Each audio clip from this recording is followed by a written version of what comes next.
This beginner's guide to Macross aims to do two things. One, give you a basic spoiler-free understanding of the entire franchise at a distance, and two, display my recommended watch order for each relevant entry. If you'd like more information on each entry, this guide is the final part of my Macross project. Over the past month, I reviewed each anime, and you can find their spoiler-free reviews linked in the video description. As always, if you're looking for your new favorite anime or you just want to see what's out there, subscribe for spoiler-free anime reviews from all eras and genres. I think everyone here is at least familiar with Gundam. If you're not, you might be wondering what makes these two anime so different. Both franchises are primarily war dramas that believe war is inevitable. However, it's their solutions to war that highlights their differences. In Gundam, the answer is violence, while Macross, the answer is love. If you've ever felt that Gundam was emotionally exhaustive due to its bleak, tragic atmosphere, Macross is much more balanced by comparison. Every Macross entry has a healthy balance between action, romance, comedy, music, and drama.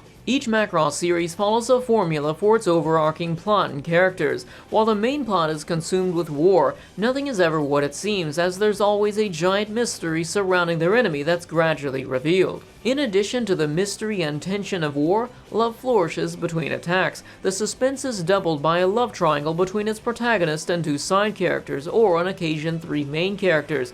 This is always a polarizing choice, as each love interest features a contrasting personality. Lastly, its side characters are always well developed and some tragically die. I think you can learn a lot about a show's writing by how well its side characters are detailed. For example, the most recent installment, Macross Delta from 2016, features a protagonist who's the granddaughter of two of the side characters from the original 1982 anime. In the original series, these two didn't know each other at first, but managed to come together in the subplot between war and the main character's romance arcs. They started a family, and their children are featured in 3 anime and even some of the video games. While the main characters don't experience the same degree of longevity, they are all highly developed in different ways. Love triangles in anime are often cliché tropes where an entitled protagonist has to choose between two shallow women, but in Macross they're all much more complex. I can't give examples due to spoilers, but each love triangle typically consists of 3 contrasting yet codependent characters who rely on each other for survival.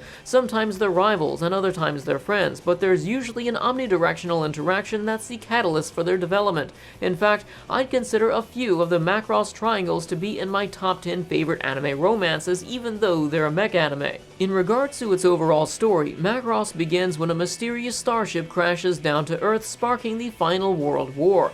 The war wasn't started over alien technology. Instead, it's the idea that Earth needed a unified government to prevent being overpowered by an alien invasion. Of course, having a world government comes with its pros and cons, as its leaders occasionally consist of soft-skinned warmongers who control the media.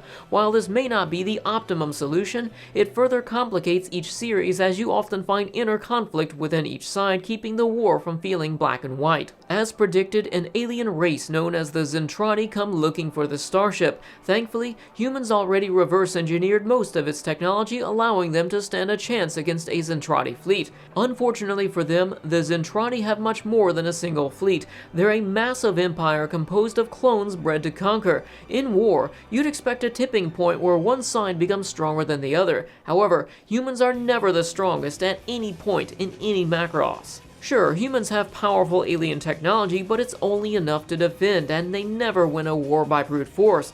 Thankfully, there's more than one way to do something, and finding that other way becomes paramount in its second half. Each entry follows a different space expedition as humans seed their culture across the galaxy, encountering new alien life along the way. If you're at least vaguely familiar with the franchise, you'll know things get a little strange later on. It may look like characters have superpowers, but in reality, it's the result of a gradual snowballing of alien technology and scientific discoveries. I also appreciated how some alien races eventually live together peacefully with humans, as they both grow together and share their cultures. Its portrayal of peace is one aspect that sets Macross apart from its competition. Don't let the mile-wide laser beams and massive explosions fool you. There are numerous pacifist characters who believe both sides have something to learn from each other. It's just that their voice is often lost in the sea of fear and hatred engulfing everyone else, and it's their job to convince both sides to stop fighting. Ironically, Ironically, one of the best animated mech and space war franchises is also the greatest peace advocate. For reasons I can't disclose due to spoilers, music is considered just as effective as bombs. The best way I can describe it is music is to the ears what the eyes are to the soul. Music inspires us, but it's also a means of spreading culture. With the spread of culture comes understanding and empathy, which can cause the greatest of enemies to become allies. If you're a fan of Japanese music, you'll enjoy Macross even more, as some characters are voiced by Japanese singers, and you can even find live videos from concerts where they sing Macross songs. My favorite was Neki Basara from Macross 7 and his band Firebomber. Basara was singularly obsessed with music to the extent his mech's primary weapon was the speaker. I loved how he wasn't in touch with his emotions unless he's writing music, then his true feelings would eloquently flow through his lyrics. Speaking of mechs, I should also address the mech battles. Macross is also unique for its combat, considering its characters pilot transforming jets, so you'll have a dogfight between multiple jets flying through the sky or city streets, and one of them will partially transform, reaching its arm out to attack or pull its legs forward to quickly come to a stop, allowing their enemy to fly into their firing range. The small-scale combat here is visceral as they fly between mountains, asteroids, or buildings with their wings scraping and parts of their mech falling off as they take fire. They truly get creative with every aspect of the jet's transformation and combat, so it feels like a multifunctional machine instead of a human-shaped piece of metal with a gun. Even in their most recent entry, Macross Delta, after all of their technological advancements, they stay true to down-to-earth dogfighting. Yeah, they can transform into mechs, but they keep it balanced between both modes. I think Macross would even please mech skeptics and cynics alike. Macross is basically 50% character interaction and 50% action. That action is divided into 50% large-scale battles with massive ships and 50% small-scale battles.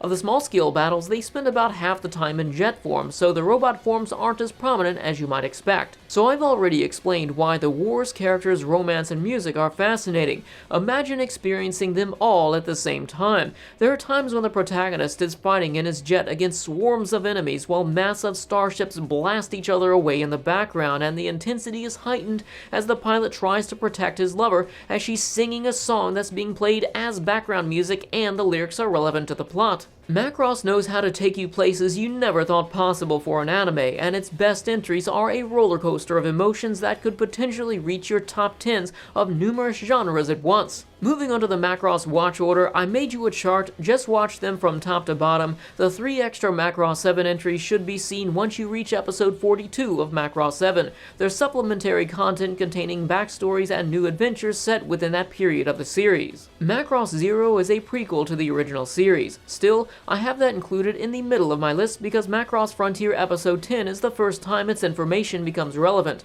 Unfortunately, I made the mistake of watching 0 before Macross 7, and I didn't enjoy it as much as I should have because I was expecting it to cover topics already featured in Macross 7. As you can see from my scores, I thought the entire franchise was consistent, but the first was still the best. I should also point out that the original series shares the same director as Legend of the Galactic Heroes. The next list contains optional entries. For whatever reason, Macross has a few movies that retell the events of its coordinating series in a way that increases the action and animation quality but totally undermines its story. Macross Do You Remember Love and Macross Frontier Movies 1 and 2 are prime examples of these. While they're visually impressive and exciting experiences, they don't offer much to the Macross canon aside from the song Do You Remember Love. If you'd like to see why I rated Dynamite 7 so low, check out my Macross 7 review. In short, it attempts to be the final word on 7, but adds nothing of value, plus there were several narrative issues I won't reiterate in this video. Delta Movie 1 is on this list so that I can mention Movie 2. Although I haven't seen the second movie, as it's currently in Japanese theaters, it appears to be a sequel to Delta with the same characters and new events, so it seems to be canonically relevant, but Movie 1 is just a recap with no new footage, so feel free to skip from the series straight to Movie 2 when it's available. If you just want to watch recap movies, I can't recommend it because they alter the canon in a way that won't be cohesive without context. Macross 2 was alright, but it's basically the Dragon Ball GT of Macross since it was made without the blessings of its original creator Shoji Kawamori. Shoji appears several times on these charts. While he didn't direct everything, he was involved with their production, usually for mechanical design. He's quite the influential person considering his contribution to so many famous anime. Additionally, Macross itself was the catalyst for popularizing transforming robots and even paved the way for virtual idols such as Hatsune Miku. If you're wondering where Robotech fits into all this, it doesn't. Robotech and Macross are incompatible. Robotech is an arbitrary grouping of Macross, Super Dimension Cavalry Southern Cross, and Genesis Climber Mospeada to reach the 60-episode threshold for Western TV in the 80s. I haven't seen Robotech, but you'll have to alter quite a bit of lore to merge 3 unrelated stories, which closes your pathway to Macross sequels.